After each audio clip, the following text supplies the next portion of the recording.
Hello बच्चों, कैसे हो सभी लोग? सभी लोग अच्छे हो भाई? ठीक है।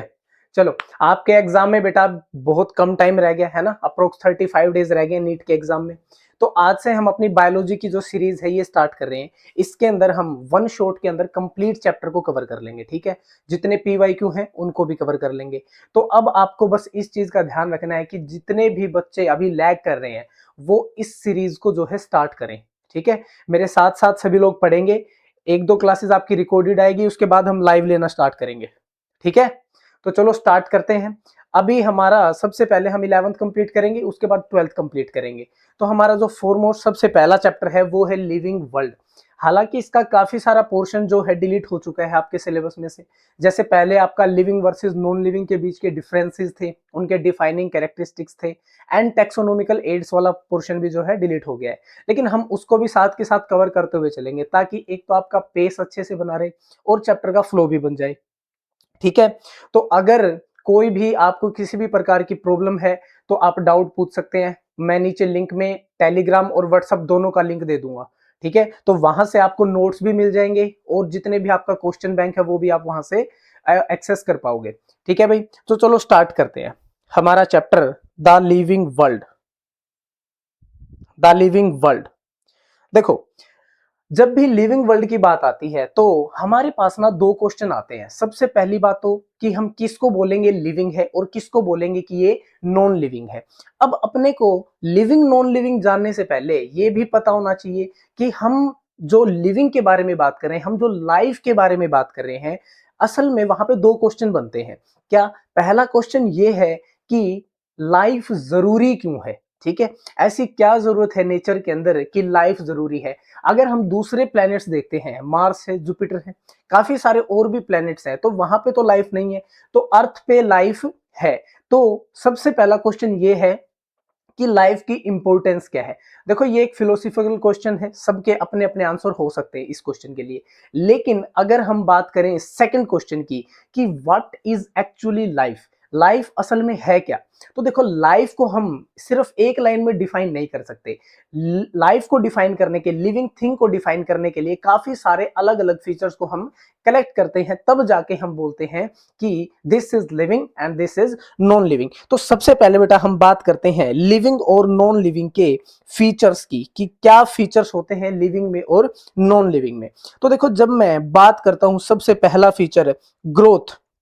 अभी मैं आपको जितने भी फीचर्स बता रहा हूं वो आपको सभी कैरेक्टरिस्टिक्स हैं, सभी इसके सभी लिविंग बींग्स के अंदर मिलते ही मिलते हैं, ठीक है। अब क्या वो डिफाइनिंग कैरेक्टरिस्टिक है या नहीं लिविंग के, उस बारे में हम यहाँ पे बात करेंगे। तो सबसे पहले जो हमारा फीचर आता है वो आता है ग्रोथ का। क्या है? ग्रोथ का फीचर आता है। अब ग्रोथ अगर हम देखें तो आप बताओ, क्या लिविंग बींग ग्रोथ करते हैं या नहीं करते? आप छोटे बच्चे थे, अब आप बड़े हो चुके हो, ग्रोथ हुई है, यस और नो? बिल्कुल। उसके बाद है हमारा रिप्रोडक्शन, यानी कि हम अपने नंबर को इंक्रीज कर लेते हैं, है ना। अगर हम बैक्टीरिया को देखें तो बैक्टीरिया भी लिविंग बीइंग है, वो भी अपने नंबर को इंक्रीज कर लेता है। अगर हम ह्यूमंस की बात करें तो ह्यूमंस भी अपने नंबर को, अपनी पॉपुलेशन को इंक्रीज कर सकते हैं। तो ये सभी क्या है? ये भी कैरेक्टरिस्टिक है लिविंग बीइंग की। नेक्स्ट हमारे पास आता है सेल्फ कॉन्शियसनेस। क्या है? Self consciousness. अब हम ह्यूमंस हैं, अगर हम हमारी बात करें तो देखो, हमें अपना करियर बनाना है ना, हमें अच्छा घर चाहिए, हमें अच्छी गाड़ी चाहिए। ये सारी चीजें क्या है? ये सेल्फ कॉन्शियसनेस है कि हम अपने लिए अवेयर हैं। अवेयर होना अलग चीज है ना। अवेयर तो सभी एनिमल्स हैं, प्लांट्स भी हैं, बट खुद के लिए अवेयर होना, सेल्फ अवेयरनेस, सेल्फ कॉन्शियसनेस, ये एक अलग चीज होती है जिसके अंदर हम अपने आप को बेटर करने के लिए काम करते हैं। नेक्स्ट हमारे पास आता है सेलुलर ऑर्गेनाइजेशन। क्या आता है? Cellular organization. जितने भी लिविंग बींग्स हैं, may it be bacteria, protista, fungi, plantae या फिर एनिमेलिया, जितने भी लिविंग बींग हैं, सबके अंदर सेलुलर ऑर्गेनाइजेशन प्रेजेंट होता है।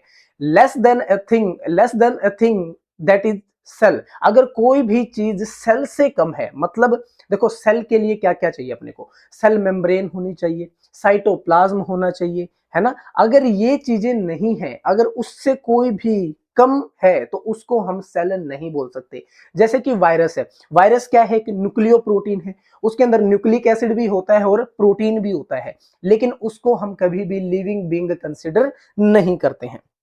देन हमारे पास आता है मेटाबॉलिज्म। मेटाबॉलिज्म क्या है? हमारी बॉडी के अंदर जितनी भी रिएक्शंस चल रही हैं वो सारी क्या है? मेटाबॉलिज्म है।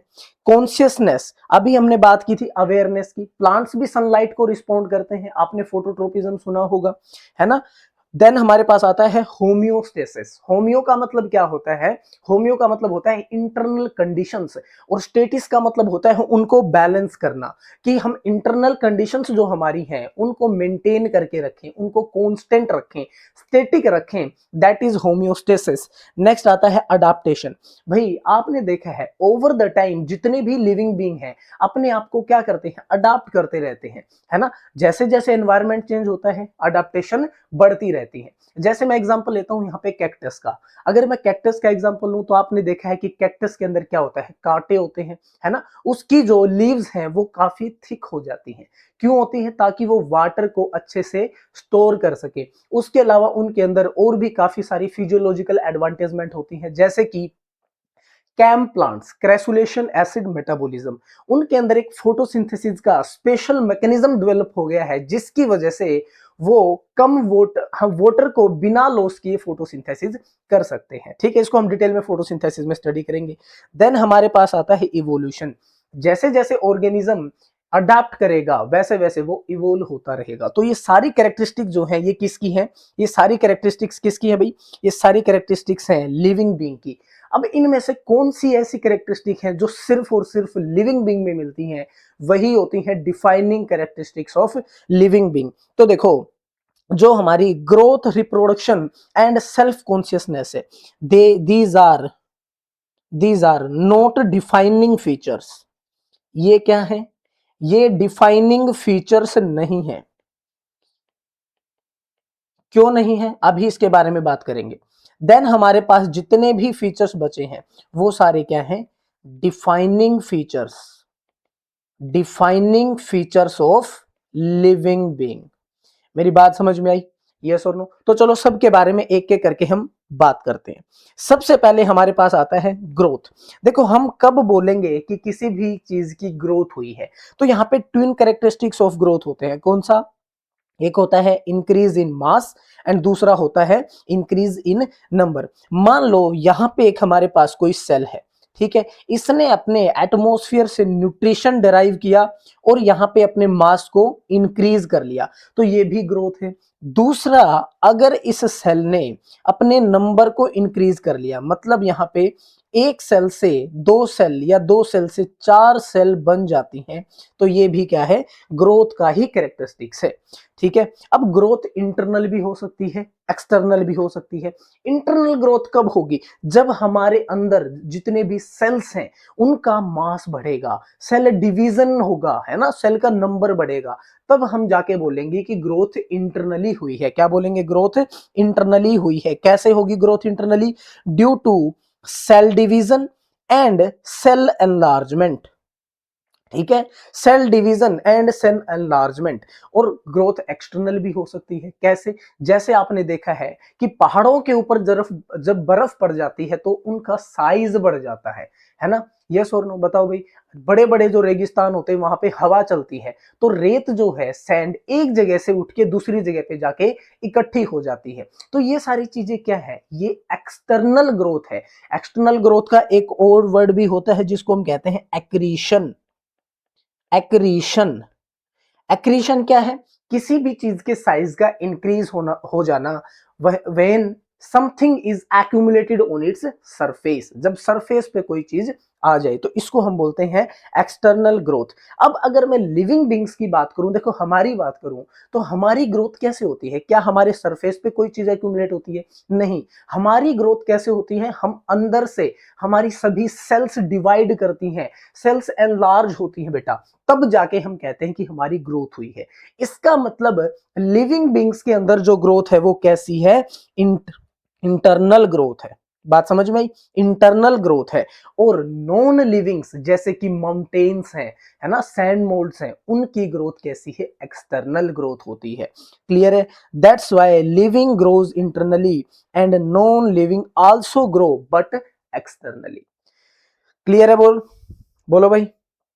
ठीक है, चलो आगे चलते हैं। अब यहां से हम एक चीज बोल सकते हैं, अगर मैं सिर्फ ग्रोथ की बात करूं तो growth is not a defining feature of living being, but internal growth is defining feature of living beings. Clear है? अब यहां से कई बार क्वेश्चन आता है भाई, इस चीज को अच्छे से याद रखोगे। अगर मैं यूनिसेलुलर ऑर्गेनिज्म की बात करूं तो देखो ये यूनिसेलुलर ऑर्गेनिज्म है। जब ये सेल डिवाइड करता है, जब ये एक सिंगल सेल डिवाइड करता है, तो देखो एक सेल से यहाँ पे दो सेल क्रिएट होगी, है ना, बाइनरी फिजन के थ्रू। अब यहाँ पे इसकी ग्रोथ भी हो गई और इसका रिप्रोडक्शन भी हो गया। ग्रोथ का मतलब भी तो क्या होता है, increase in number, and reproduction का मतलब यही है कि इंक्रीज इन नंबर। इसका मतलब हम क्या कह सकते हैं कि यूनिसेलुलर ऑर्गेनिज्म में ग्रोथ और रिप्रोडक्शन एक साथ ही हो जाती हैं, वो एक्चुअल में एक सिंगल इवेंट ही होता है। Growth and reproduction are mutually inclusive events. बात समझ में आई? म्यूचुअली इंक्लूसिव इवेंट्स, इसका मतलब ये क्या है, एक दूसरे के ऊपर इंटरडिपेंडेंट है। क्या है? इंटरडिपेंडेंट है। सही है। वहीं अगर मैं बात करूं मल्टी सेलुलर ऑर्गेनिज्म की, तो मल्टी सेलुलर ऑर्गेनिज्म में हमें क्या देखने को मिलेगा। अब अगर मैं ह्यूमंस की बात करूं तो हमारा ग्रोथ पीरियड अलग होता है। ग्रोथ पीरियड के बाद हमारा आता है रिप्रोडक्टिव फेज, है ना। तो हमारी ग्रोथ अलग है। जब एक छोटा बच्चा बड़ा हो जाता है, दैट इज ग्रोथ। बट जब वो फर्टिलाइजेशन करता है ना, तब जाके नए बेबी प्रोड्यूस होते हैं, दैट इज रिप्रोडक्शन। तो ग्रोथ और रिप्रोडक्शन मल्टी सेलुलर ऑर्गेनिज्म के केस में दो अलग अलग चीजें हो जाती हैं। That's why growth and reproduction are mutually exclusive events. मतलब ये दोनों के दोनों इवेंट्स क्या है, इंडिपेंडेंट होते हैं। क्या होते हैं? इंडिपेंडेंट होते हैं। सही है भाई? ठीक है जी, वेरी गुड। नेक्स्ट हमारे पास आता है रिप्रोडक्शन। अब रिप्रोडक्शन क्या है ना, अपने ही जैसे नए ऑफस्प्रिंग को प्रोड्यूस करना ही क्या है, वही क्या होता है, रिप्रोडक्शन होता है। रिप्रोडक्शन हमने देखा दो टाइप का हो सकता है, ए सेक्सुअल भी हो सकता है, सेक्सुअल भी हो सकता है। ए सेक्सुअल में फ्यूजन ऑफ गैमेट नहीं होता, जाइगोट फॉर्मेशन नहीं होता, लेकिन सेक्सुअल में फ्यूजन ऑफ गैमेट होता है, जाइगोट फॉर्मेशन होती है। अच्छा, अब मेरे को ये बच्चे कमेंट करके बताओ सारे कि क्या एसेक्सुअल में गैमेट बन सकते हैं या नहीं बन सकते। ठीक है, सभी लोग कमेंट सेक्शन में बताओगे कि एसेक्सुअल में गैमेट बन सकते हैं या नहीं बन सकते। तो देखो, अगर मैं एसेक्सुअल के कुछ एग्जांपल लूं तो हमारे पास एग्जांपल आता है फिजन। फिजन में दो टाइप का होता है, बाइनरी या फिर मल्टीपल। बाइनरी फिजन में क्या है, अगर एक सिंगल सेल, एक सिंगल पेरेंट सेल दो डॉटर सेल में कन्वर्ट हो जाए, तो ये क्या है, हमारे पास बाइनरी फिजन है। सही है, ये क्या है, बाइनरी फिजन है। बाइनरी फिजन के जरा एग्जांपल बता दो भाई मेरे को। बाइनरी फिजन के जरा एग्जांपल बता दो। अमीबा, अमीबा सबसे पहले आपको यही याद आएगा, अमीबा, पैरामीशियम, अमीबा, पैरामीशियम, और फिर आता है हमारे पास bacteria. Amoeba, paramecium, bacteria. Multiple fusion की बात करें, यानी कि एक single parent cell more than two daughter cell के अंदर कन्वर्ट हो जाती है, तो इसका एग्जांपल हम क्या याद रखते हैं, इसका एग्जांपल हम याद रखते हैं प्लाज्मोडियम। प्लाज्मोडियम। अच्छा, प्लाज्मोडियम कौन सी डिजीज कोज करता है भाई, फटाफट बता दो। मलेरिया, है ना, मलेरिया कोज करता है। देन हमारे पास आती है बडिंग। बडिंग में क्या है, ये देखो, ये एक ये एक यीस्ट की सेल मैंने बना दी, ठीक है, ये इसका न्यूक्लियस है। यहां पे एक बड की फॉर्मेशन स्टार्ट हो जाती है। किसकी? बड की फॉर्मेशन। धीरे धीरे ये बड जो है ग्रो करेगा, और जब ये प्रॉपर ग्रोथ कर लेगा, इनफ ग्रोथ कर लेगा, तो ये अपनी पेरेंट बॉडी से डिटैच होके और अलग हो जाएगा और एक नया इंडिविजुअल बन जाएगा। अगर मैं बडिंग के एग्जांपल लूं तो यहां पे हम एग्जांपल लेते हैं ईस्ट एंड हाइड्रा। ईस्ट क्या है भाई? East is a unicellular fungi. और हाइड्रा क्या है, बताओ, प्लांट है या एनिमल है हाइड्रा? बताओ फटाफट, हाइड्रा इज प्लांट और एनिमल, बताओ। हाइड्रा क्या होता है बेटा? हाइड्रा एक एनिमल होता है, ठीक है, एनिमल किंगडम में पढ़ोगे आप लोग। ओके जी। नेक्स्ट हमारे पास आता है रीजनरेशन। रीजनरेशन में क्या है कि अगर हम किसी ऑर्गेनिज्म का उसको टुकड़ों में तोड़ दें, तो जो पार्ट उसने लॉस कर दिया वो पार्ट रीजनरेट हो जाएगा। पूरा ऑर्गेनिज्म नहीं बनेगा, जो पार्ट लॉस हो गया है वो रीजनरेट हो जाएगा। इसमें एग्जांपल हम पढ़ते हैं प्लेनेरिया। क्या पढ़ते हैं? प्लेनेरिया। और रीजनरेशन में हाइड्रा भी आता है, हाइड्रा भी रीजनरेट कर सकता है। देन हमारे पास आता है स्पोरोल्यूशन या फिर स्पोरोजेनेसिस, जहां पे स्पोर फॉर्मेशन होगी। यहां पे हम एग्जांपल लेंगे फंजाई। ठीक है। देन फ्रेगमेंटेशन, अगर किसी ऑर्गेनिज्म को फ्रेगमेंट्स में तोड़ दिया जाए तो हर फ्रेगमेंट से पूरा नया ऑर्गेनिज्म डेवलप हो जाएगा, दैट इज फ्रेगमेंटेशन। इसके एनसीईआरटी एग्जांपल लिखती है fungi, filamentous algae. Filamentous algae, क्या फिलामेंटस एल्गी का कोई एग्जांपल दे सकते हो भाई? स्पायरोगायरा। अच्छा, स्पायरोगायरा का नाम स्पायरोगायरा क्यों है? क्योंकि इसके अंदर जो क्लोरोप्लास्ट है वो स्पाइरल शेप का है। ठीक है जी। एंड नेक्स्ट हमारे पास एग्जांपल है प्रोटोनीमा ऑफ मोसिस। मोसिस क्या है? ब्रायोफाइट्स। तो उनकी जो अर्ली स्टेज होती है प्रोटोनीमा, वहां पे भी फ्रेगमेंटेशन हमें देखने को मिलती है। अब ठीक है भाई, रिप्रोडक्शन तो सारे लिविंग ऑर्गेनिज्म करते हैं, लेकिन क्या कोई एक्सेप्शन भी है? बिल्कुल है। जैसे कि अगर मैं एग्जांपल लूं स्टेराइल ह्यूमन कपल का, तो वो फर्टिलाइजेशन नहीं कर सकते, तो क्या वो लिविंग नहीं है? वो भी लिविंग है ना। हम एग्जांपल लेते हैं किसका? म्यूल का। म्यूल क्या है? म्यूल क्या है? देखो भाई, म्यूल क्या होता है? अगर हम मेल डोंकी, जिसको कि जैक बुलाते हैं, जैक, उसको क्रॉस ब्रीड करा दें किसके साथ? फीमेल हॉर्स के साथ, जिसको कि मेयर बोला जाता है, मेयर। तो यहां से हमें म्यूल देखने को मिलेगा, लेकिन जो म्यूल होगा वो स्टेराइल होता है। इसका मतलब क्या म्यूल लिविंग नहीं है? लिविंग है, बट रिप्रोडक्शन नहीं कर सकता। इसी तरीके से हमारे पास कौन आता है भाई? स्टेराइल वर्कर बीज। ये भी रिप्रोडक्शन नहीं कर सकती, बट लिविंग है। इसका मतलब कुछ ऐसे लिविंग भी हैं जो रिप्रोड्यूस नहीं कर सकते। तो मैं ये नहीं कह सकता कि रिप्रोडक्शन सभी लिविंग ऑर्गेनिज्म में होगा। That's why reproduction also is not a defining feature of living being. Clear है भाई? ठीक है। नेक्स्ट हमारे पास आता है सेलुलर ऑर्गेनाइजेशन। देखो, अगर सेलुलर ऑर्गेनाइजेशन की बात करें तो सभी के सभी लिविंग ऑर्गेनिज्म सेल से बने हैं। कोई भी चीज अगर सेल से कम है उसको हम लिविंग बीइंग नहीं बोलेंगे। ठीक है। तो all living organism are made up of cell and products of cell. आपको याद होगा ये किसने हाइपोथेसिस दी थी? बताओ फटाफट, ये हाइपोथेसिस किसने दी थी? This hypothesis is given by Swan. Swan ने दी थी। नॉन लिविंग थिंग्स जितनी भी है, जैसे कि लकड़ी है, ठीक है, आयरन का पीस है, वो सभी सेल से मिलके नहीं बना, वो सभी एटम से या फिर मोलिक्यूल से मिलके बना हुआ है। ठीक है, उसके अंदर सेल नहीं होता। तो सेलुलर ऑर्गेनाइजेशन क्या है? It is also a defining feature of living being. Next हमारे पास आता है मेटाबॉलिज्म। मेटाबॉलिज्म क्या है? जितनी भी केमिकल रिएक्शन हमारी बॉडी के अंदर चलती हैं वो सभी मेटाबॉलिज्म है। अब कुछ रिएक्शन ऐसी चलेंगी जो किसी चीज की फॉर्मेशन करेंगी, दैट इज एनाबॉलिज्म। और वो रिएक्शंस जहां पे कुछ ना कुछ ब्रेक डाउन होगा, दैट इज कैटाबॉलिज्म। ठीक है। अगर देखो मैं एनाबॉलिज्म की बात करूं, फॉर्मेशन होने की बात करूं, तो हमारी बॉडी के अंदर किस किस चीज की फॉर्मेशन होती है? हमारी बॉडी के अंदर ग्रोथ के लिए, रिपेयर के लिए, है ना, प्रोटीन फॉर्मेशन के लिए, ये सारी चीजें फॉर्मेशन वाली है, ये सारी रिएक्शन फॉर्मेशन वाली है। तो इसीलिए ये एनाबॉलिज्म क्या आती है, अंदर आती है। जब भी एनाबॉलिज्म होगा, एनर्जी क्या होगी? यूज की जाएगी, है ना, एनर्जी यूज की जाएगी। तो एनाबॉलिज्म एंडोथर्मिक रिएक्शंस या फिर एंडरगोनिक रिएक्शंस होती हैं। कैटाबॉलिज्म में क्या होगा? ब्रेक डाउन होगा चीजों का। जैसे कि हम रिस्पायरेशन करते हैं तो हम ऑक्सीजन की प्रेजेंस में ग्लूकोज को तोड़ रहे हैं, जिससे कि हम एनर्जी डेराइव करते हैं। तो वो क्या है? हमारा कैटाबॉलिज्म है। कैटाबॉलिज्म में एनर्जी प्रोड्यूस करते हैं, दैट्स वाई वो क्या है? एक्सोथर्मिक या फिर एक्सर्गोनिक रिएक्शन होती है। ठीक है जी।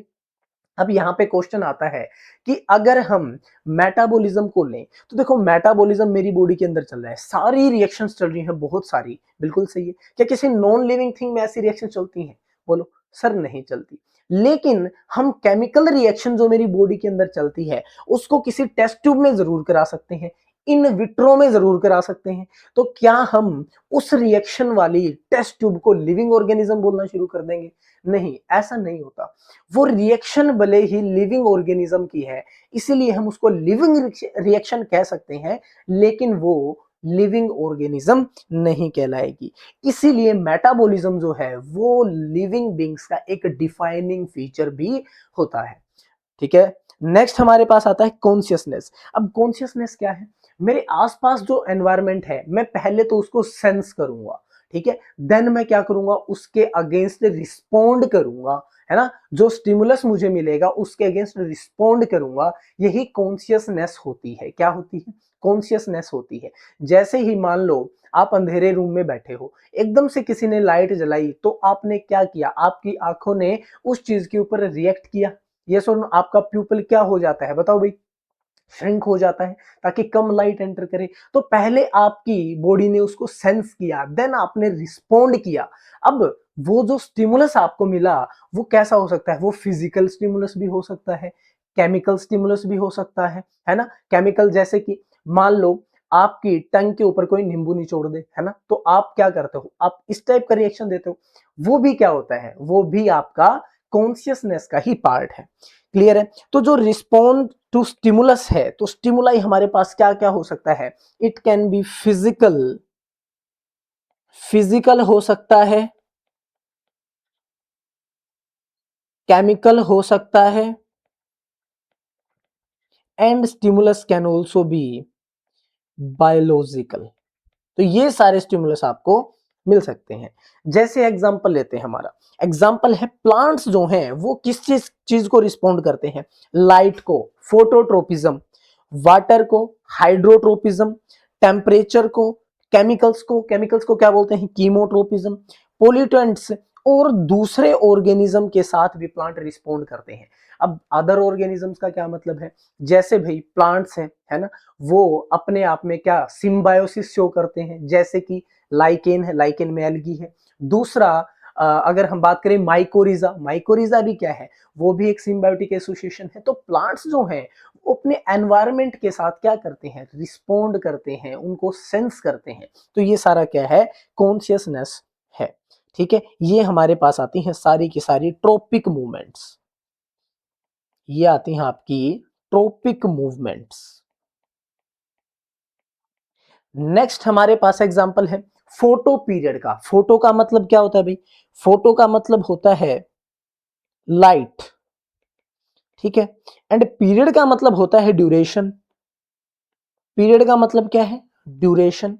तो जो फोटो पीरियड है वो रिप्रोडक्शन को बहुत ज्यादा इफेक्ट करता है, जो सीजनल ब्रीडर होते हैं उनके अंदर। अब पहला एग्जांपल लेते हैं, जैसे प्लांट्स का। प्लांट्स के अंदर हमें डिफरेंट डिफरेंट रेंज के प्लांट्स मिलते हैं, जैसे कि long day plants, short day plants, day neutral plants. देखो, जो डे न्यूट्रल प्लांट्स होते हैं उनके ऊपर कोई इफेक्ट नहीं होता फोटो पीरियड का।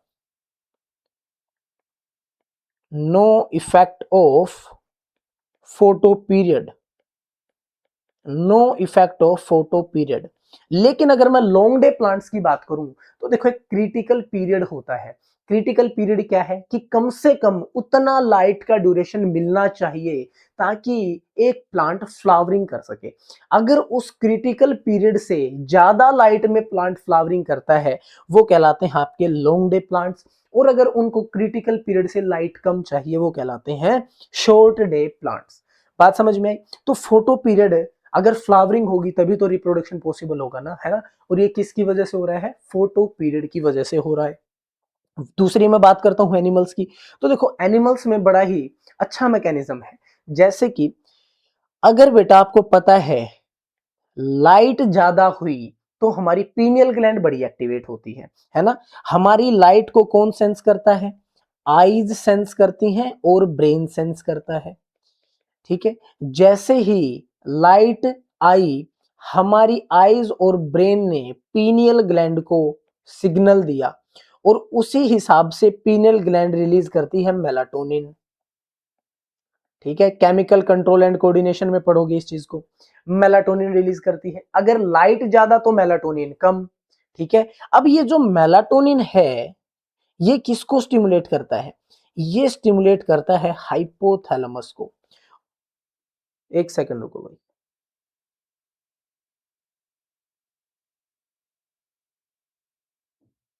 एक सेकंड। हाँ जी, वापिस। ठीक है। हाँ, तो हमारी जो मेलाटोनिन है वो स्टिमुलेट करती है हाइपोथैलेमस को, और आपको पता है बेटा हाइपोथैलेमस रिलीज करती है गोनेडोट्रोफिन्स रिलीजिंग हार्मोन, है ना, गोनेडोट्रोफिन रिलीजिंग हार्मोन। ये गोनेडोट्रोफिन रिलीजिंग हार्मोन पिट्यूटरी को स्टिमुलेट करते हैं, वहां से रिलीज होते हैं आपके गोनेडोट्रोफिन्स एफएसएच और एलएच, और यही दोनों हार्मोन आपके रिप्रोडक्शन को पूरी तरीके से कंट्रोल करते हैं। तो इस तरीके से जो फोटो पीरियड है वो एनिमल्स के अंदर क्या करता है, एनिमल्स के अंदर भी सही आ रही भाई वीडियो अब तो, हाँ ठीक है। तो इस तरीके से जो कॉन्शियसनेस है वो एनिमल्स के अंदर और प्लांट्स के अंदर दोनों के अंदर रिप्रोडक्शन के लिए भी रिस्पॉन्सिबल होती है। ठीक है। देन हमारे पास आता है सेल्फ कॉन्शियसनेस। सेल्फ कॉन्शियसनेस अगर बात करें हमारी तो सिर्फ हमारे अंदर होती है, हम ही खुद के लिए अवेयर है। तो सेल्फ कॉन्शियसनेस अब किसी डॉग में या कैट में तो है नहीं, बट क्या वो लिविंग नहीं है, वो लिविंग है। तो इसीलिए मैंने बोला था कि self consciousness is not a defining feature of living being, but consciousness is the defining feature of living being. Clear है। अब यहां से हमारे पास क्वेश्चन आता है कि कोमा पेशेंट जो है वो कोमा पेशेंट लिविंग है या नॉन लिविंग है। देखो कोमा में जब पेशेंट होता है तो उसकी हार्ट है, ब्रेन है, लंग्स है, काफी सारे ऑर्गन्स काम नहीं करते, वो सारा काम किसके ऊपर डाल दिया जाता है, मशीन्स के ऊपर। लेकिन क्या अब भी वो कोमा पेशेंट लिविंग है या नहीं है, बिल्कुल वो अभी भी लिविंग है, क्योंकि उसके अंदर मेटाबॉलिज्म चल रहा है, उसकी बॉडी अभी भी कॉन्शियस है आपके अपने आउटर एनवायरनमेंट को लेके। तो इसीलिए हम उसको क्या बोलेंगे, लिविंग बोलेंगे, हालांकि उसमें कोई सेल्फ कॉन्शियसनेस अब नहीं है। होम्योस्टेसिस की बात कर चुके हैं, इवोल्यूशन की। जब इवोल्यूशन होगा तो अडेप्टेशंस के थ्रू होगा, बार बार वेरिएशंस आएंगी, म्यूटेशन आएंगी, नेचुरल सिलेक्शन होगा। अब ये सारी चीजें सिर्फ लिविंग बींग्स के अंदर पॉसिबल है, नॉन लिविंग में ये चीज पॉसिबल नहीं होती। इसीलिए evolution is a defining feature of living being. क्या मेरी बात समझ आई भाई? ठीक है जी। नेक्स्ट हमारे पास टॉपिक आता है बायोडायवर्सिटी। बायो का मतलब क्या होता है, बायो का मतलब क्या होता है भाई, बायो का मतलब है लाइफ, एंड डाइवर्सिटी का क्या मतलब है, वैरायटी। यानी कि अर्थ के ऊपर कितने तरीके की लाइफ की वैरायटी प्रेजेंट है, मतलब कितनी नंबर ऑफ स्पीसीज प्रेजेंट है, उसी को हम कहते हैं बायोडायवर्सिटी। ठीक है। अगर हम रॉबर्ट मे की बात करें तो वो कहते हैं कि इस अर्थ के ऊपर लगभग 7 मिलियन स्पीसीज प्रेजेंट है, जिनमें से अभी साइंटिफिकली नोन जो है वो सिर्फ 1.7 टू 1.8 मिलियन है, जिसमें से कि 1.2 मिलियन किसकी है, एनिमल्स की। और एनिमल्स में भी मोस्टली किसकी होती है बेटा, इंसेक्ट्स की। सबसे ज्यादा एनिमल्स में इंसेक्ट्स पाए जाते हैं। 0.5 मिलियन होती है प्लांट्स की, और प्लांट्स में भी सबसे ज्यादा कौन पाए जाते हैं, एंजियोस्पर्म्स पाए जाते हैं। ठीक है। अब बहुत सारे ऑर्गेनिज्म हमारे आसपास ऐसे होते हैं जिनको हम माइक्रोस्कोप के बिना नहीं देख सकते, लेकिन वो भी बायोडाइवर्सिटी को कंट्रीब्यूट करते हैं। आ रही है बात समझ में? अब मान लो मैं मेरे घर के आसपास देखता हूँ, ठीक है, तो मेरे को मान लो 10 तरीके के प्लांट मिलेंगे। फिर मैं अपनी सिटी के अंदर देखता हूँ तो मेरे को 50 प्लांट्स मिलेंगे। फिर अगर मैं पूरे अपने स्टेट के अंदर देखता हूँ तो मेरे को कितने प्लांट, कितने तरह के प्लांट मिलेंगे, हो सकता है 2000 तरीके के प्लांट्स मिले। तो यहां से हमें क्या पता चलता है कि जैसे जैसे हम एरिया ऑफ एक्सप्लोरेशन को इंक्रीज करते हैं, नंबर ऑफ स्पीसीज भी क्या हो जाती हैं, इंक्रीज हो जाती हैं।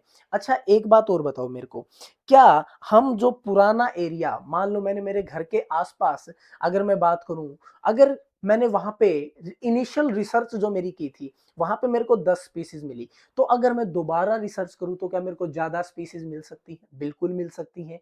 कैसे हो सकता है, क्या हो सकता है कि मेरे से कोई ना कोई स्पीसीज मिस आउट हो गई हो, पहला रीजन। दूसरा, हो सकता है कि उस ड्यूरेशन के दौरान, उस ड्यूरेशन में कोई ना कोई नई स्पीसीज ऐड हो गई हो, कोई ना कोई नई स्पीशिएशन हो गई हो। स्पीशिएशन क्या होता है, नई स्पीसीज का बनना। तो ये दो रीजन है जिसकी वजह से पुराने एरिया के अंदर भी हमें न्यू स्पीसीज देखने को मिल सकती हैं। अब यहां से एक क्वेश्चन हो जाता है कि हमें बायोडाइवर्सिटी यानी कि वैरायटी ऑफ लाइफ सबसे ज्यादा कहां देखने को मिलती है। तो सबसे ज्यादा कहां देखने को मिलती है, मैक्सिमम आपको देखने को मिलती है ट्रॉपिकल रेन फॉरेस्ट के अंदर, ट्रॉपिकल रेन फॉरेस्ट के अंदर। और सेकंड मैक्सिमम कोई पूछे तो ये आपको देखने को मिलती है कोरल रीफ्स के अंदर। कोरल रीफ्स क्या होते हैं भाई, कोरल स्मॉल मरीन एनिमल्स होते हैं जो कि डीप ओशन के अंदर मिलते हैं, वहां पे हमको ज्यादा बायोडाइवर्सिटी देखने को मिल सकती है। नेक्स्ट हमारे पास टॉपिक आता है टैक्सोनोमी। टैक्सोनोमी का क्या मतलब है, अच्छा ये टर्म दी थी एपीडी कैंडोले ने, and father of taxonomy is Carolus Linnaeus.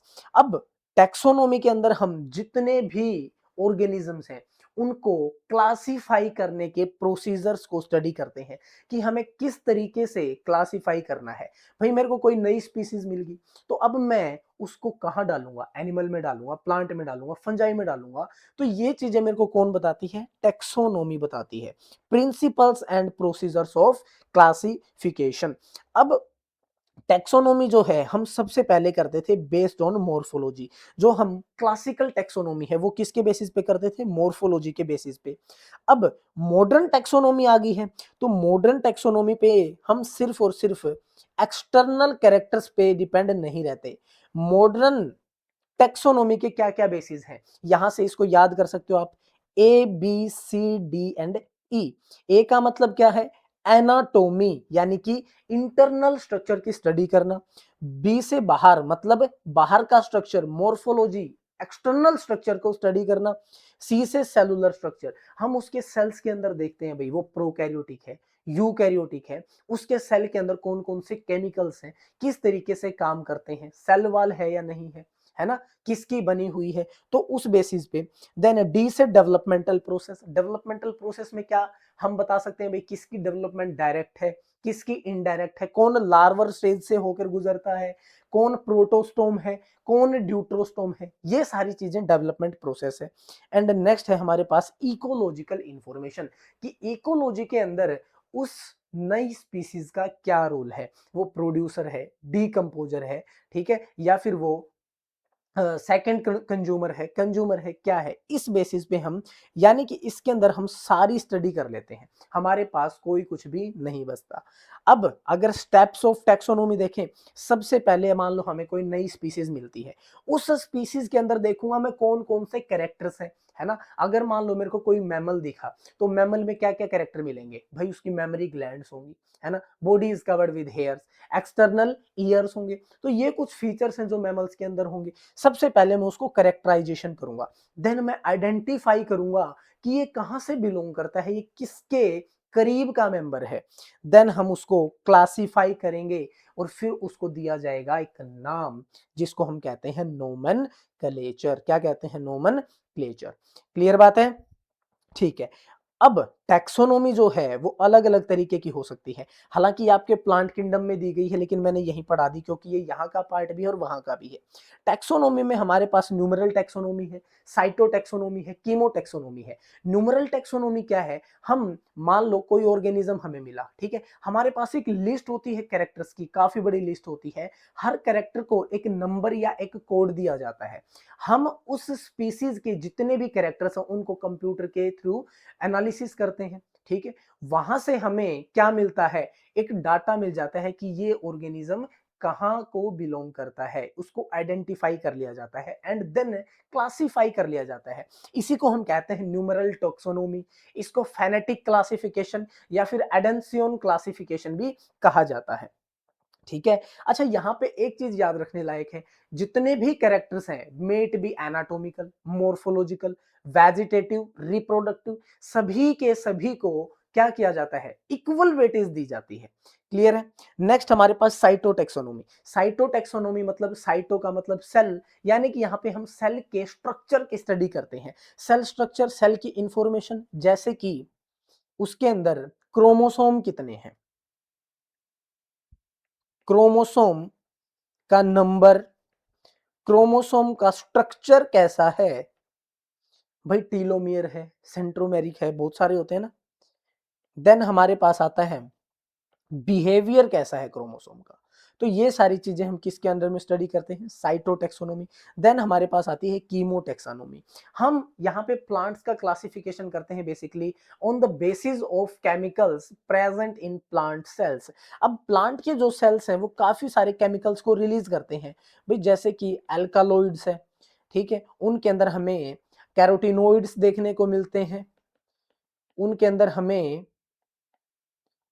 Tannins देखने को मिलते हैं। तो इस बेसिस पे हम क्लासिफाई करते हैं कीमोटैक्सोनॉमी के अंदर।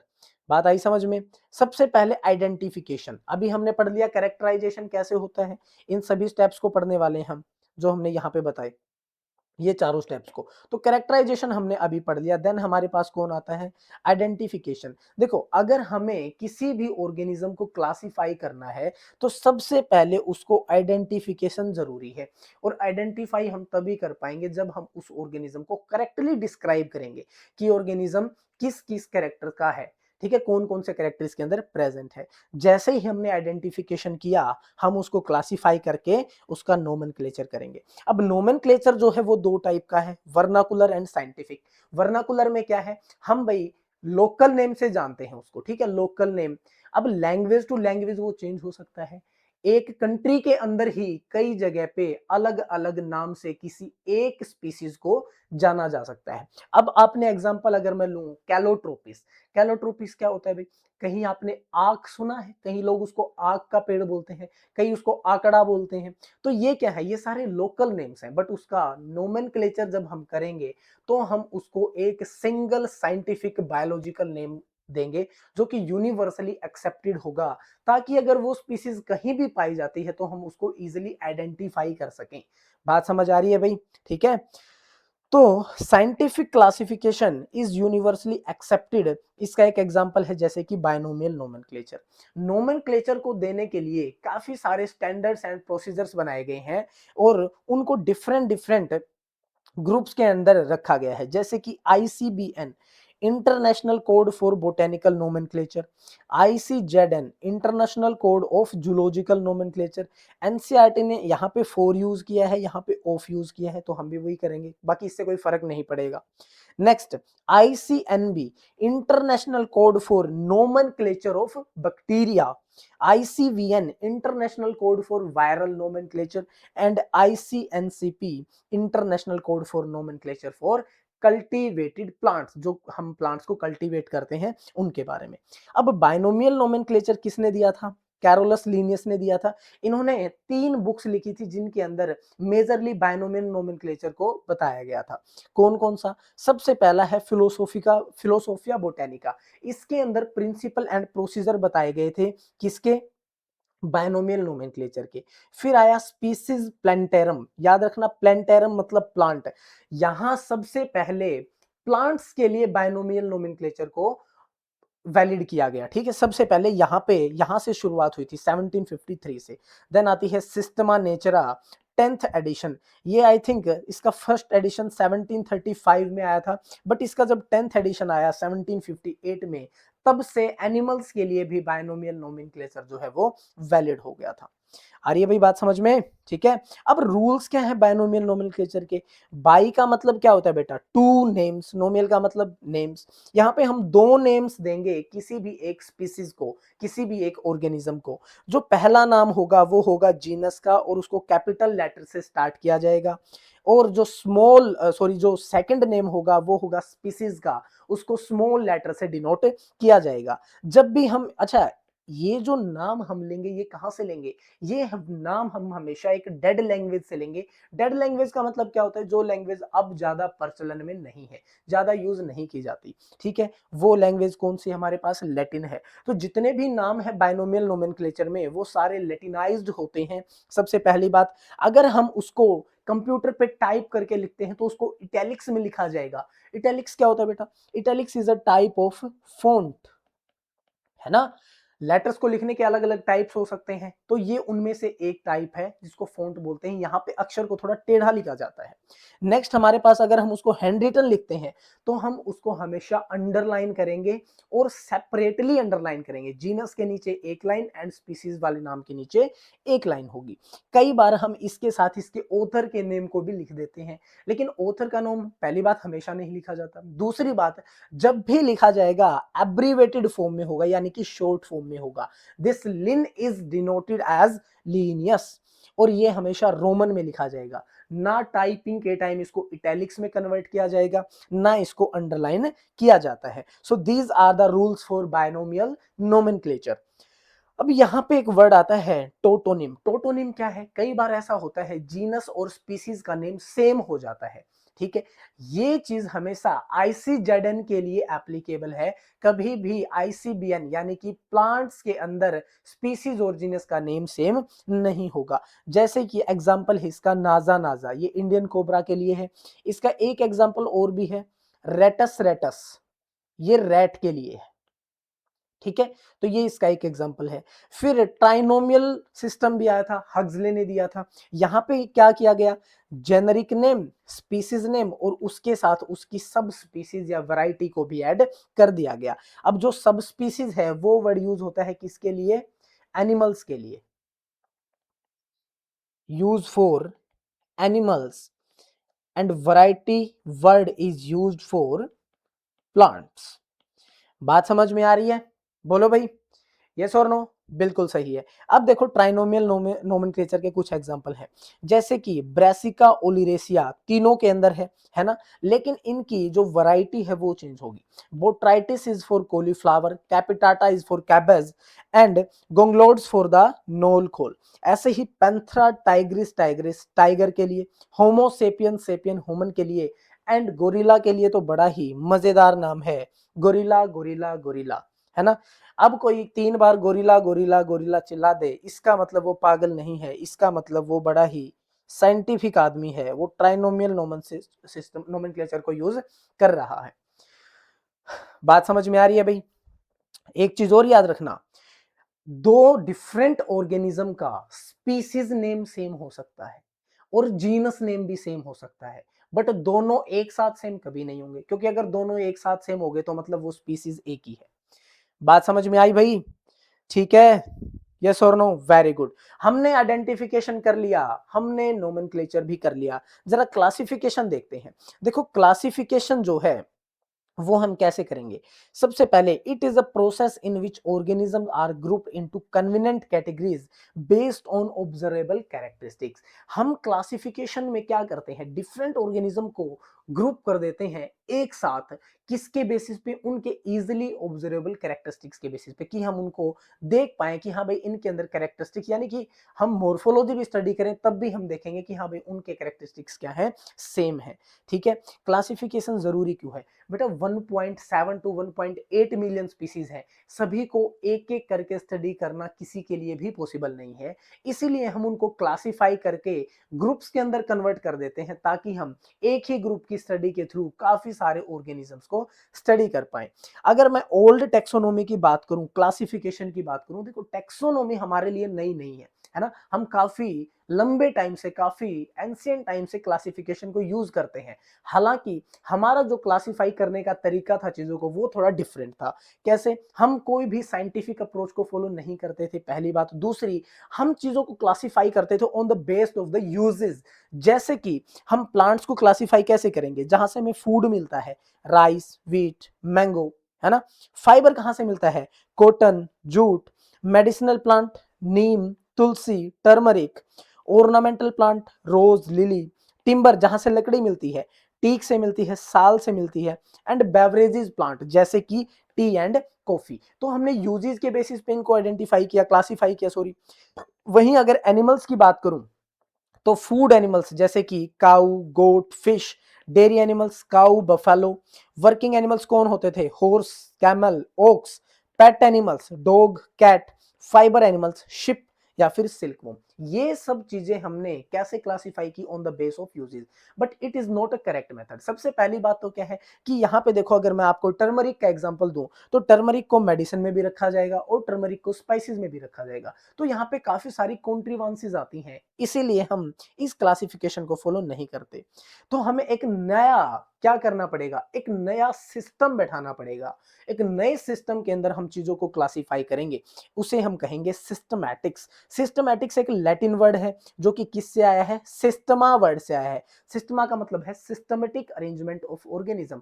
अब यहाँ पे हमने क्या किया था टैक्सोनॉमी में? देखो, हमने हमने कैरेक्टराइजेशन कर लिया, आइडेंटिफिकेशन कर लिया, नोमेनक्लेचर कर लिया। अब जब उनको अच्छे से क्लासिफाई करने का तरीका आएगा, टाइम आएगा, तो हम क्या करेंगे? हम उस क्लासिफिकेशन के साथ एक चीज को और ऐड कर देंगे, वो है इवोल्यूशन, फाइलोजेनी। इवोल्यूशनरी हिस्ट्री को क्या कहते हैं? Phylogenetic relationship.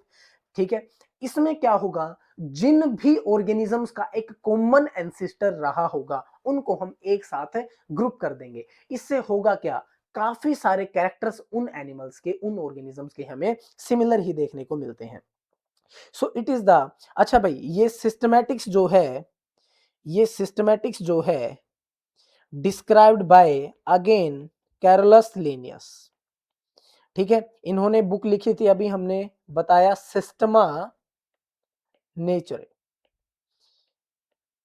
ठीक है, तो systematics is the branch of biology that deals with study of diversity of organism and relationship among them. Systematics के अंदर हम किस किस को रखेंगे? जो टैक्सोनॉमी हमने अभी तक पढ़ी है, नोमेनक्लेचर, क्लासिफिकेशन, आइडेंटिफिकेशन, वो तो है ही, उसके साथ हमने फाइलोजेनी भी ऐड कर दी। Phylogeny is the evolutionary relationship, evolutionary relationship. ठीक है, तो बताओ सिस्टमैटिक्स और टैक्सोनॉमी से वाइड रेंज किसकी हुई? सिस्टमैटिक्स की। सिस्टमैटिक्स की क्या हुई? एक वाइड रेंज हुई। बात समझ आई? Very good. अब हमारे पास आते हैं टैक्सोनोमिक कैटेगरीज। देखो, क्लासिफिकेशन कोई सिंगल स्टेप प्रोसेस नहीं होती कि हमने एक ही बार में क्लासिफाई कर दिया। क्लासिफिकेशन एक मल्टी स्टेप प्रोसेस है, काफी सारे स्टेप्स के थ्रू गुजरती है, जिसको हम बोलते हैं हायरार्की ऑफ स्टेप्स। क्या बोलते हैं? Hierarchy of step. जिसमें कि हर एक स्टेप, जैसे पहले हम उसको किंगडम, देन हम उसको किसमें? डिवीजन या फाइलम, फिर हम उसको क्लास, फैमिली, ऑर्डर, है ना, इस तरीके से हम उनको क्या करते हैं? हर एक स्टेप पे क्लासिफाई करते रहते हैं। तो जो ये हर एक स्टेप है, it is a rank, it is a category. और क्योंकि यहाँ पे टेक्सोनोमी की बात हो रही है, तो ये कैटेगरी क्या कहलाती है? Taxonomic category.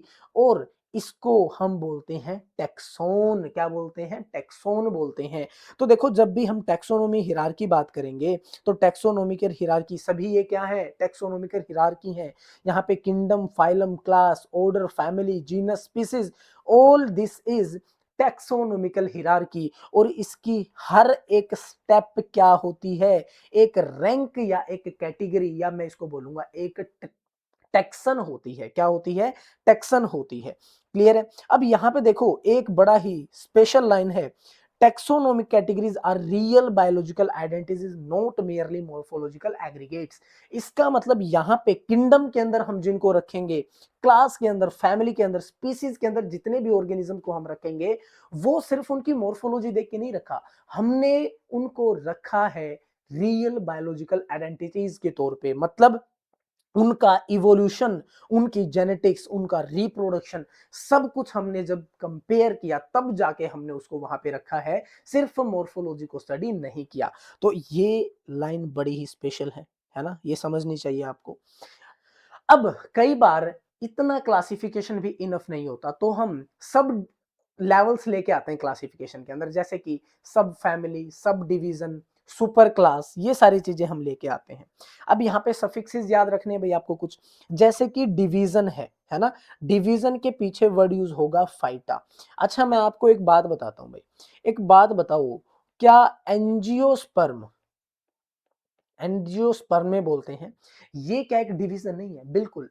Angiosperm and gymnosperm, ये डिवीजन है। किसके डिवीजन है? प्लांट किंगडम के।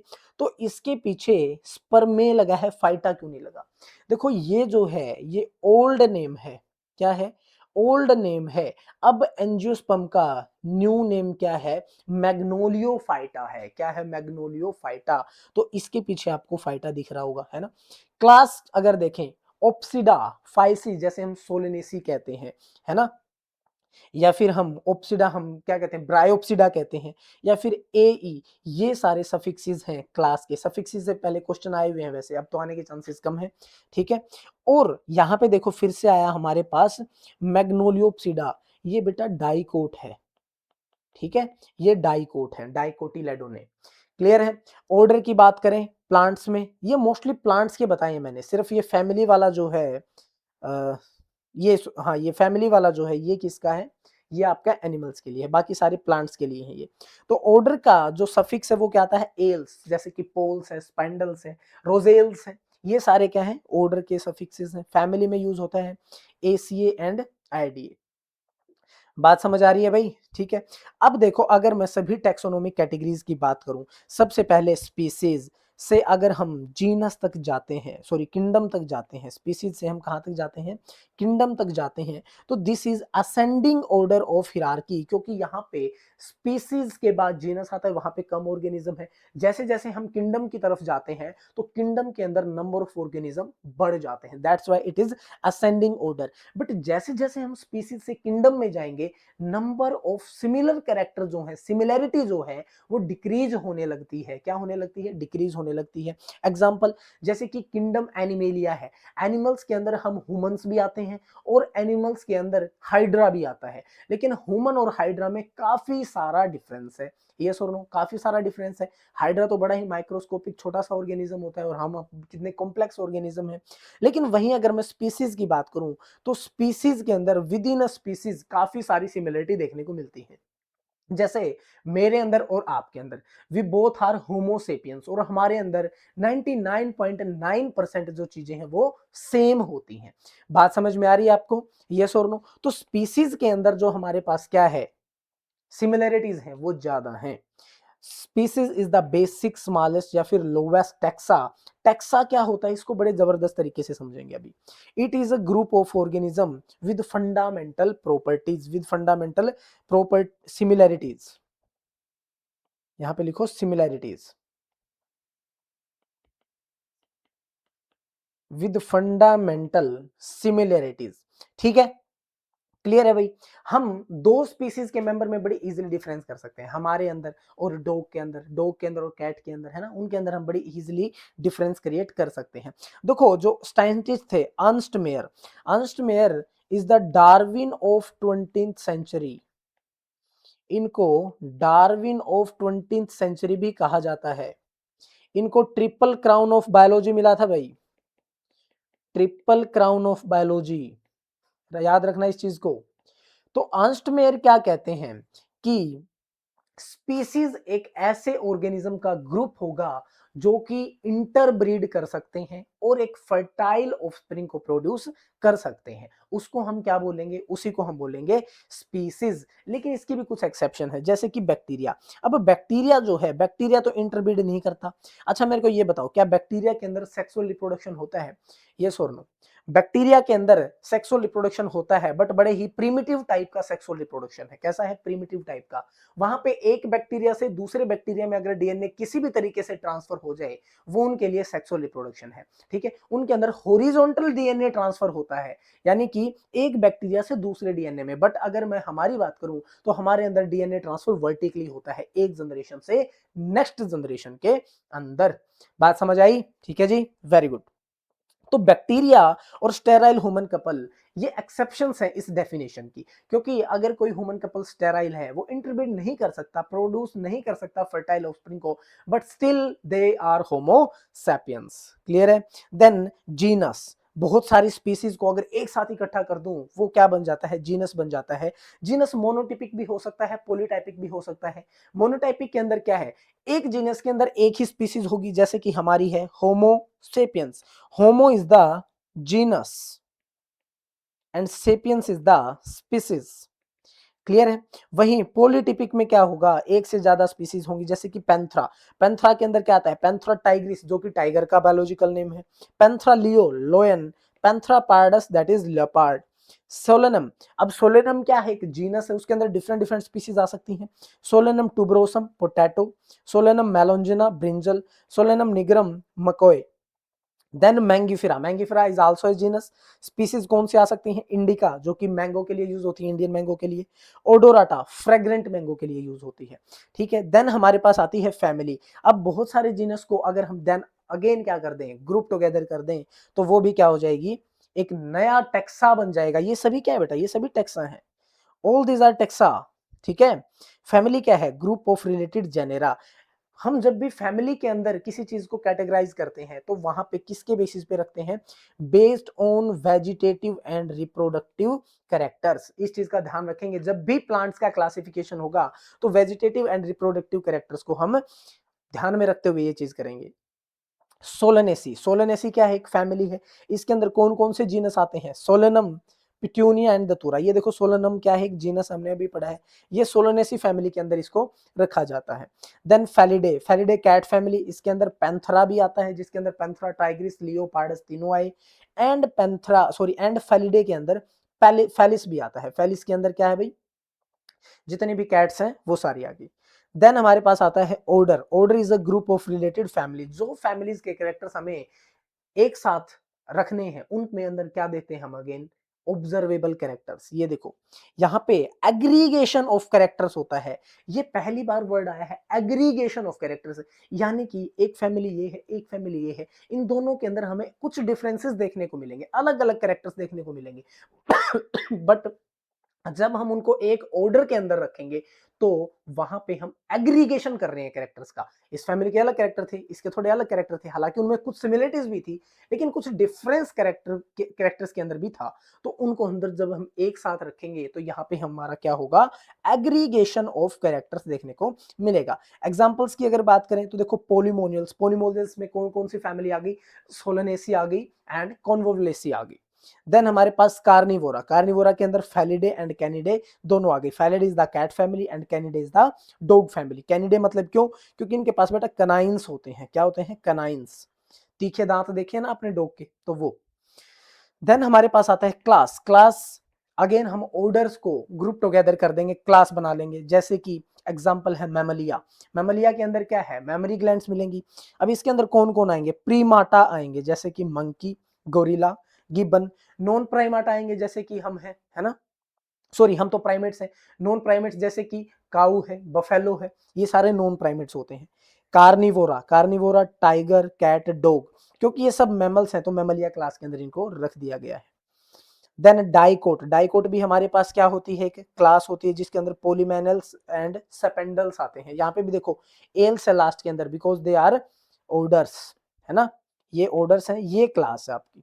देन हमारे पास आता है फाइलम या division. Phylum word use for animals and division word is use for plants.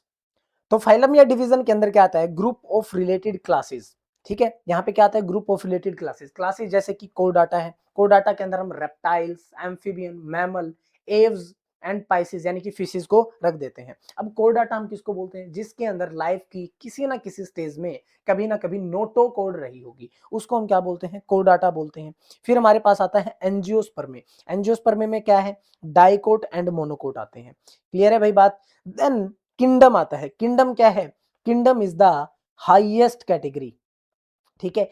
इसके अंदर हमें सबसे ज्यादा नंबर ऑफ ऑर्गेनिज्म देखने को मिलते हैं, लेकिन यहाँ पे ऑर्गेनिज्म के अंदर सिमिलैरिटी बड़ी ही कम है। जैसे कि हमने कहा प्लांट में देखो, एक मैं एल्गी को लेता हूं और एक मैं एंजियोस्पर्म्स को लेता हूं, उनकी कॉम्प्लेक्सिटी में, रिप्रोडक्शन में, स्ट्रक्चर में, हर एक चीज में काफी सारा डिफरेंस है ना। अगर एनिमल्स में देखें, मैंने बताया हाइड्रा का एग्जाम्पल लेते हैं और हमारा लेते हैं एग्जाम्पल, तो इसके अंदर भी हमें काफी सारे डिफरेंसेस देखने को मिलते हैं। एग्जाम्पल क्या है भाई किंगडम के, आपको पता है 5 किंगडम्स हमारे पास, monera, protista, fungi, plantae and animalia.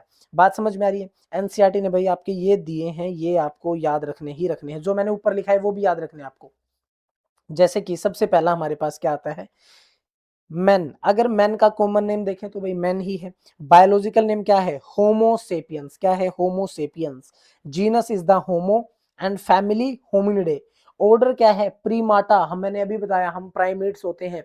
Primates क्या होते हैं बेटा, जिनके पास मेंस्ट्रुअल साइकिल होती है, ब्रेन कैपेसिटी ज्यादा होती है, थंब होता है, थंब में ग्रेस्पिंग, हैंड के अंदर ग्रेस्पिंग पावर है ना, हम चीजों को पकड़ सकते हैं। बताओ काऊ क्या चीज को पकड़ सकती है, ऐसे नहीं पकड़ सकती है ना, ग्रेस्पिंग पावर है हमारे अंदर। और क्या डिफरेंसेस हैं, ब्रेन कैपेसिटी जैसे बताया जाता है। और एक चीज और डिफरेंसेस देखो, हम किसी भी चीज को देख के उसके ऊपर रिएक्ट करते हैं, है ना, कि कोई चीज सुंदर है या नहीं है, यानी कि we rely on vision. But अगर गाय को खाना खाना है तो वो उसको स्मेल करती है, they rely on their smell, olfaction. बात समझ में आई। क्लास, मैमलिया एंड फाइलम या डिवीजन क्या होगा, कोर डाटा। ये तो याद होना ही चाहिए, सारे याद होने चाहिए आपको। नेक्स्ट हमारे पास क्या आता है भाई, हाउस फ्लाई, इसका क्या नाम है, musca domestica. Musca is the genus and species पूछ ले तो domestica obviously. Family muscidae, order diptera. Diptera क्यों बोलते हैं, टू विंग्स होते हैं भाई, कितने विंग्स होते हैं, टू विंग्स होते हैं, that's why diptera. Class is insecta and phylum या डिवीजन क्या होगा, आर्थ्रोपोडा। आर्थ्रोपोडा का मतलब ज्वाइंटेड लेग्स, क्या होती हैं, ज्वाइंटेड लेग्स होती हैं। Mango, mangifera indica, genus is the mangifera. And अगर इसकी फैमिली देखें तो इसकी फैमिली क्या होगी, एनाकार्डियेसी, क्या होगी, anacardiaceae. Order is the sapindales, class dicotyledonae and phylum is the angiospermae. Wheat का क्या नाम है, triticum aestivum, genus triticum, family poaceae, order क्या होगा, poales, class monocotyledonae and phylum या डिवीजन में एंजियोस्पर्म में। अच्छा मेरे को ये बताओ, क्या कोई बता सकता है एंजियोस्पर्म और जिम्नोस्पर्म में से बेटा ज्यादा ज्यादा मॉडर्न, ज्यादा एडवांस कौन है? ये तो इजी क्वेश्चन है, बता सकते हो सर इसमें से ज्यादा एडवांस हमारे पास एंजियोस्पर्म्स होते हैं। चलो अब एक क्वेश्चन और, एंजियोस्पर्म में से ज्यादा एडवांस कौन है, डाइकोट्स या मोनोकोट्स? कमेंट करके बताना इसको, ठीक है। नेक्स्ट देखो, टेक्सोनोमिकल एड्स वाला जो टॉपिक है ये भी डिलीट हो चुका है, लेकिन ये 5 मिनट का टॉपिक है, इसको भी स्टडी कर लेते हैं। देखो टेक्सोनोमिकल एड्स ये कहाँ यूज होते हैं, इनकी जरूरत क्या है, ताकि हम अच्छे से स्टडी कर पाए। क्लासिफिकेशन तो हमने कर लिया, लेकिन उस क्लासिफिकेशन को स्टडी करने के लिए भी हमारे पास अलग अलग टूल्स या अलग अलग एड्स होती हैं, जिससे कि हम एग्रीकल्चर, फॉरेस्ट्री, इंडस्ट्री, बायोडाइवर्सिटी, है ना, बायोलॉजिकल वैल्यू, ये सारी चीजें हम पता कर सकते हैं किसी भी एक स्पीसीज की। तो देखो जब भी हमें टेक्सोनोमिकल एड्स चाहिए तो सबसे पहले हमें क्या चाहिए, हमें उसका फिजिकल सैंपल चाहिए, उस स्पीसीज का, उस ऑर्गेनिज्म का। तो prime source of taxonomic studies क्या होती है, collection of actual specimen of plant and animal. जब हमें वो प्लांट या एनिमल मिल जाएगा तभी जाके हम उसकी क्या कर सकते हैं, एक्चुअल स्टडी कर सकते हैं, ठीक है।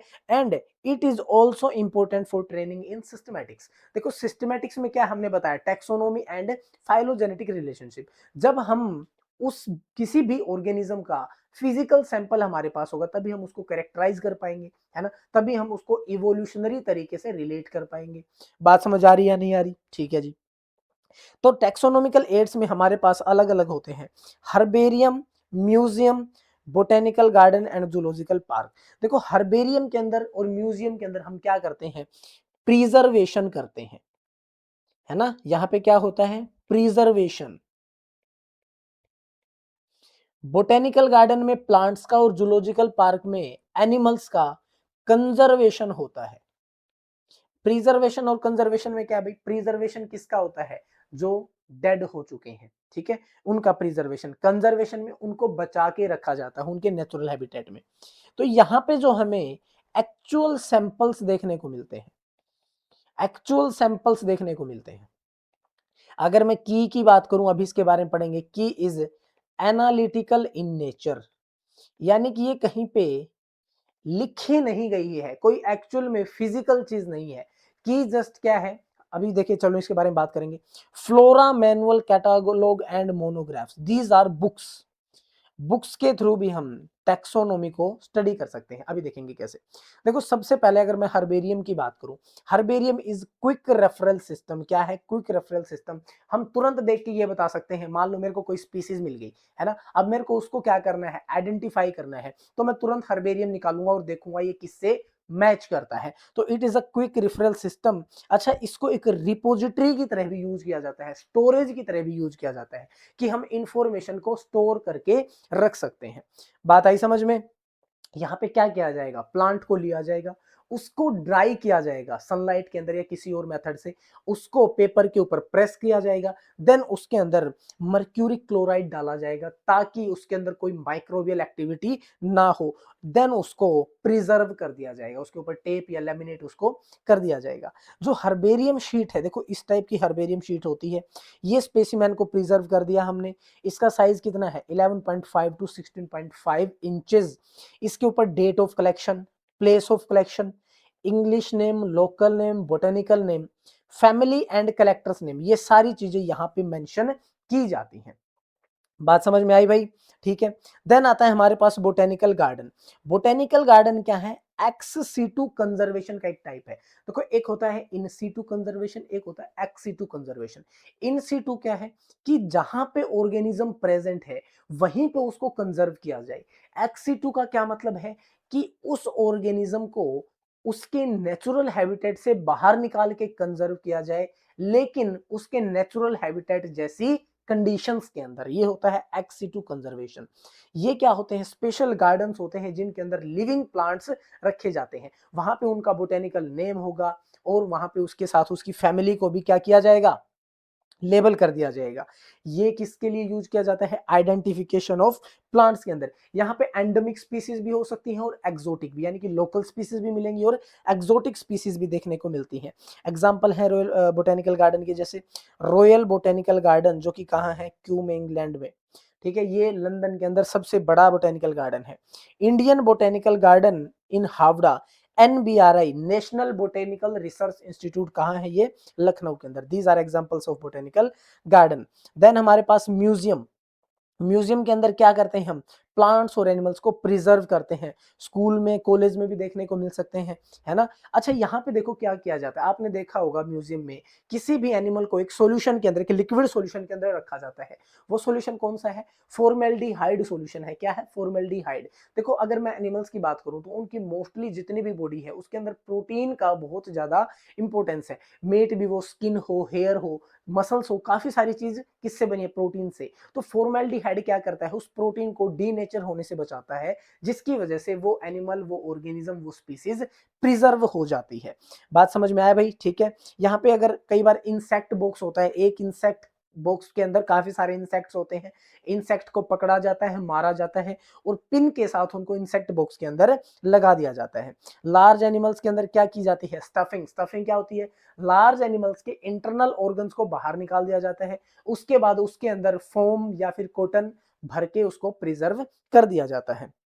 स्केलेटन का भी कलेक्शन हो सकता है, जैसे कि आपने देखा है बड़े बड़े डायनासोर जो हैं उनके स्केलेटन भी आज भी म्यूजियम में लगे हुए हैं। इसका एक एग्जांपल है प्रिंस ऑफ वेल्स म्यूजियम। ठीक है जी। जूलॉजिकल पार्क्स, जूलॉजिकल पार्क्स या फिर जू जिसको हम चिड़ियाघर कहते हैं, ये भी एक्सिटू कंजर्वेशन है। एक्सिटू कंजर्वेशन का मतलब क्या है? यानी कि उनको, अपने एनिमल्स को नेचुरल हैबिटेट से निकाल के और कहाँ डाल दिया जाता है? उसी के जैसे एक दूसरे हैबिटेट के अंदर, यानी कि अब वो अपने नेचुरल हैबिटेट के अंदर नहीं है, अब उनको बाहर निकाला गया है, पिंजरे के अंदर डाल दिया गया है। ये इसलिए किया जाता है ताकि हम, देखो काफी सारे रीजन है। पहली बात तो ये एंटरटेनमेंट पर्पज के लिए है। ठीक है। दूसरा क्या है? जो आपका, हम घूम सकते हैं वहां पे, है ना, जो वाइल्ड एनिमल्स उनको देख सकते हैं। तीसरा इसका एक इंपॉर्टेंट बेनिफिट क्या है कि इससे हम वाइल्ड एनिमल्स की फूड हैबिट और उनके बिहेवियर को भी स्टडी कर सकते हैं। बात समझ में आई? देन हमारे पास आता है की is analytical in nature, it is the tool for identification of organism.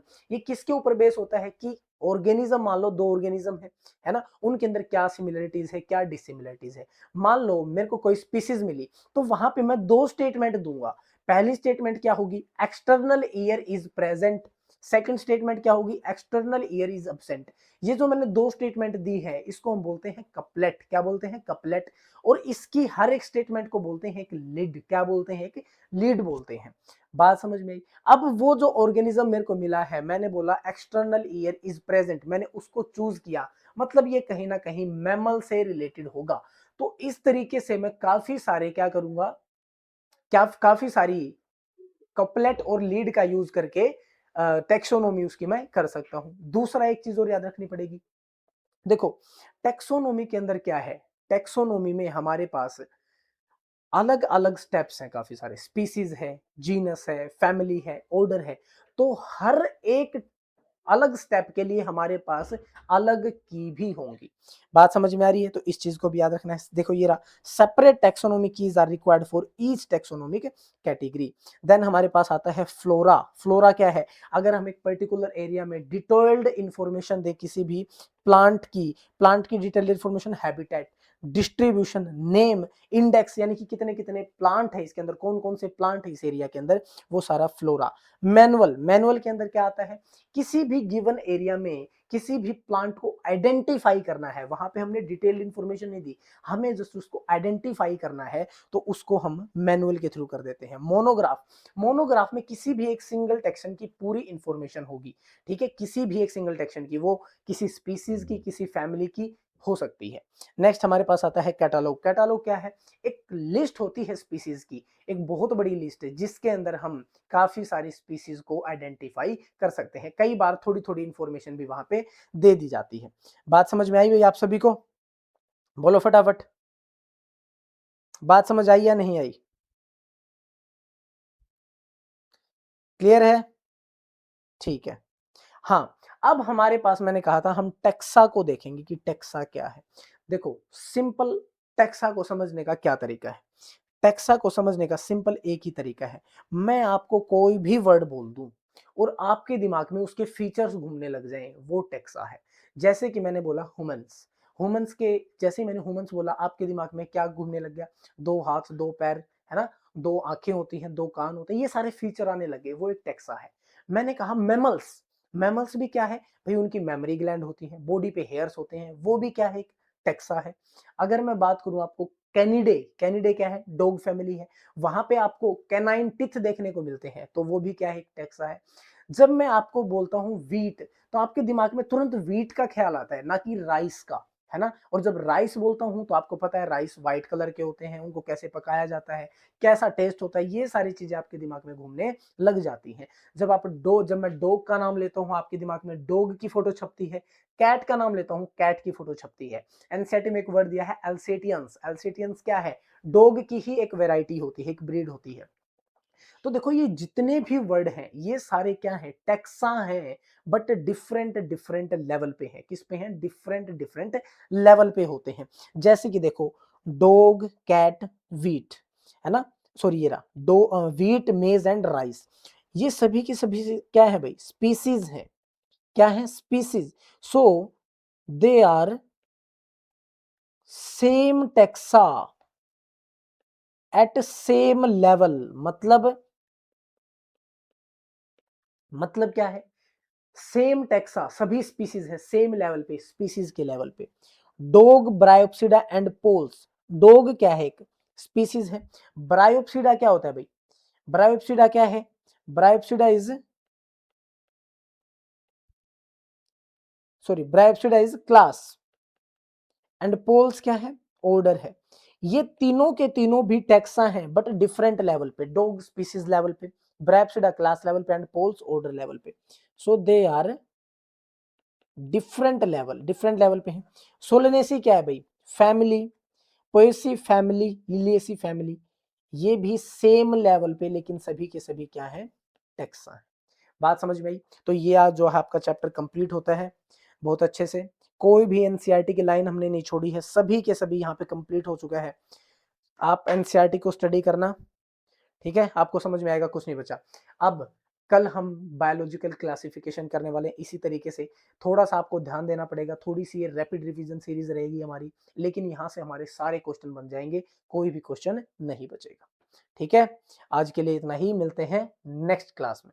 Bye bye.